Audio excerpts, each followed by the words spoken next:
Hello children, आज मैं आपको अंकुर हिंदी पाठमाला कक्षा 5 का एक आपकी कविता है मुक्ति ही प्रमाण है। तो उस कविता के अर्थ भी मैं बताऊंगी और कविता को भी समझाऊंगी। तो आइए देखते हैं। तो ये कविता जो है ये कवि भारत भूषण अग्रवाल जी की है।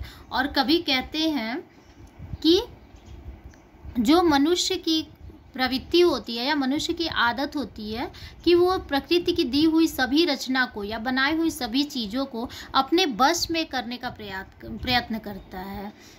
और क्या करता है कि उसको ये लगता है कि अगर हम किसी भी वस्तु को या किसी भी चीज़ों को अगर हम अपने वश में या अपने अधिकार में ले लेते हैं तो हम बहुत ज़्यादा शक्तिशाली बन जाएंगे।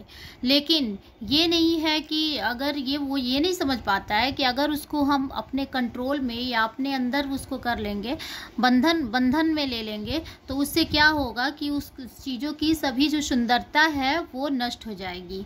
और क्या होती है क्योंकि किसी भी चीज़ की सुंदरता या प्रकृति की बनाई हुई किसी भी चीज़ों की सुंदरता क्या है, वो मुक्ति में ही होती है या बंधन मुक्त होने में ही है। जैसे कि हम बहुत सालों पहले जब अंग्रेजों के गुलाम थे तो क्या था, हम बिल्कुल किसी भी तरह से प्रसन्न नहीं रहते थे और हमें बस यही चिंता सताती थी कि हम कैसे इन लोगों से मुक्त होंगे, अंग्रेजों से कैसे मुक्त होंगे। तो बस इसी तरह से जैसे कि इंसान है वैसे ही प्रकृति की सभी चीज़ें हैं। लेकिन आजकल के इंसानों को ये समझ में नहीं आता है। देखिए, मैंने फूल को सराहा, देखो कितना सुंदर है, हंसता है, तुमने उसे तोड़ा और जूड़े में खोस लिया। प्रस्तुत कविता में कवि भारत भूषण अग्रवाल जी कहते हैं कि प्रकृति के साथ छेड़छाड़ हमें नहीं करनी चाहिए और ना तो उन्हें बस में करनी चाहिए। क्योंकि मैंने फूलों को सराहा, कवि कहते हैं कि मैंने फूल को बहुत अधिक प्रशंसा की थी क्योंकि बहुत अधिक सुंदर है और जब वो खिलता है यानी स्वतंत्र रहता है तभी खिलता है। तो क्या है कि वो हंसता है, लेकिन इंसानों ने क्या किया कि उसे ज़बरदस्ती तोड़ के और अपने बालों में खोसना का क्या होगा कि ज़बरदस्ती किसी चीज़ को लगाना, तो उसे इंसानों ने जूड़े में ज़बरदस्ती लगा लिया, अपने बालों में ज़बरदस्ती लगा लिया। मैंने बौर को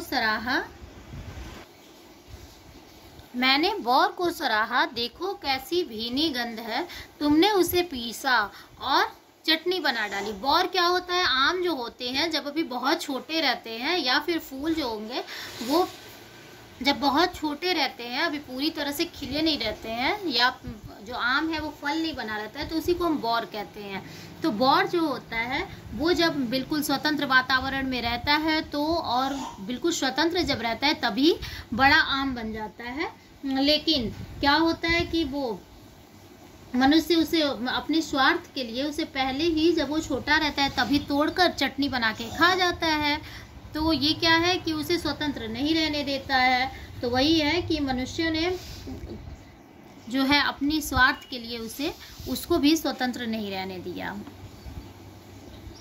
मैंने कोयल को सराहा, देखो कितना मीठा गाती है, तुमने उसे पकड़ा और पिंजड़े में डाल दिया। कोयल जो है वो पूरे स्वच्छंद वातावरण में चारों तरफ घूमती रहती है, कभी बगीचे में कभी किसी के घरों पे, तो कि उसकी आवाज़ भी बहुत अच्छा लगता है क्योंकि वो स्वतंत्र है और स्वतंत्रता में ही अगर कोई रहेगा तभी वो पूरी तरह स्वतंत्र रहेगा और गीत भी वो मीठा गाएगी। लेकिन इंसानों ने क्या किया कि अपने स्वार्थ के लिए उसे पिंजड़े में बंद कर दिया, पकड़कर पिंजड़े में डाल दिया। अब जो उसकी है कि क्या है, अगर हम किसी को भी पूरी सुख सुविधाएं दे दें और उसे हम कैद कर लें तो वो इंसान कभी भी कुछ दिनों तक तो सुविधाओं से खुश रहेगा, लेकिन बाद में उसकी जो खुशी है वो बिल्कुल नहीं रहेगी।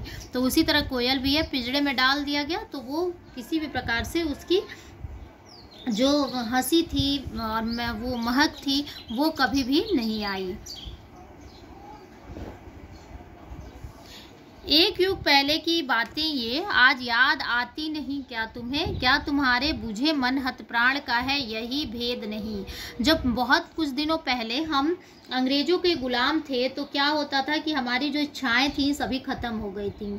तो कभी इस माध्यम से, अपने कविता के माध्यम से वो याद दिलाना चाहता है कि हम जब गुलाम थे अंग्रेजों के तो हम कितने तकलीफ में कहते थे, हमें कोई भी हमारी हंसी, इच्छाएं, महक सब समाप्त हो गई थी, ऐसा लगता था कि किसी ने हमें पीस दिया है। उसी प्रकार सभी को स्वतंत्रता पसंद है और हमें किसी भी प्राणी या वस्तु को कभी भी कैद नहीं करना चाहिए। हंसी गंध गीत जो तुम्हारे थे वे किसी ने तोड़ लिए, पीस दिए और कैद किए। तो वही है, जब हम स्वतंत्र जब थे तो हमें जो स्वच्छंद हंसी आती है या फिर जो भी हमारी इच्छाएं हैं, दिमाग भी है, वो पूरी तरह स्वतंत्र रहता है। लेकिन जब हम अंग्रेज़ों के गुलाम थे तो क्या था कि हम जब कैद रहते थे तो हमें बिल्कुल जो हंसी, आप किसी भी कैदी को अगर कह दें कि वो गीत गाए और खुशी के गाए तो वो कभी भी ऐसा नहीं हो सकता है। तो वही स्थिति हमारी थी। तो इसी प्रकार सभी भी जो प्रकृति की बनाई हुई सभी चीज़ें हैं उनकी भी इच्छाएँ और ऐसी ही रहती हैं। मुक्त करो मुक्त करो, जन्म भर की यातना भी इस ज्ञान के समक्ष तुच्छ है। हंसी फूल में नहीं, गंध बौर में नहीं, गंध कंठ में नहीं, गीत कंठ में नहीं, हंसी गंध गीत सब मुक्ति में है। मुक्ति ही सौंदर्य का अंतिम प्रमाण होता है। कवि कहते हैं इस कविता के माध्यम से कि प्रकृति की चीज़ों को हम जितना मुक्त कर देना चाहिए, हमें किसी को भी पिंजरे में नहीं रखना चाहिए। अगर हम किसी को अगर फ्री बिल्कुल स्वतंत्र कर देते हैं तो क्या है, वो अपने आप को आज़ाद महसूस करेगा और खुश भी रहेगा। क्योंकि जो फूल में हंसी फूल में नहीं होती है, उसकी आज़ादी में होती है, स्वतंत्रता में होती है। गंध बौर में नहीं होती है। आम की जो छोटी सी कली होती है, आम का जो छोटा रूप होता है, उसमें कभी भी महक नहीं होती है। जब वो बड़ा बन जाता है तभी उसमें महक होती है और वो स्वतंत्रता, अगर उसको स्वतंत्रता मिलेगी तभी वो बड़ा भी होगा। गीत कंठ में नहीं, गीत हमारी जो आवाज़ है, गीत उसमें कभी भी वो नहीं होती है, गीत उसमें नहीं होती है। लेकिन क्या होता है कि जब हम स्वतंत्र रहते हैं तभी हमारा दिमाग, और स्वतंत्रता जब रहती है खुशी के, तभी हम गीत गाते हैं। हंसी गंध गीत सब मुक्ति में है। जब हम हंसी है, हमारी महक है, गीत है, वो सभी क्या है, मुक्ति में ही है। अतः मुक्ति ही सौंदर्य का अंतिम प्रमाण होता है।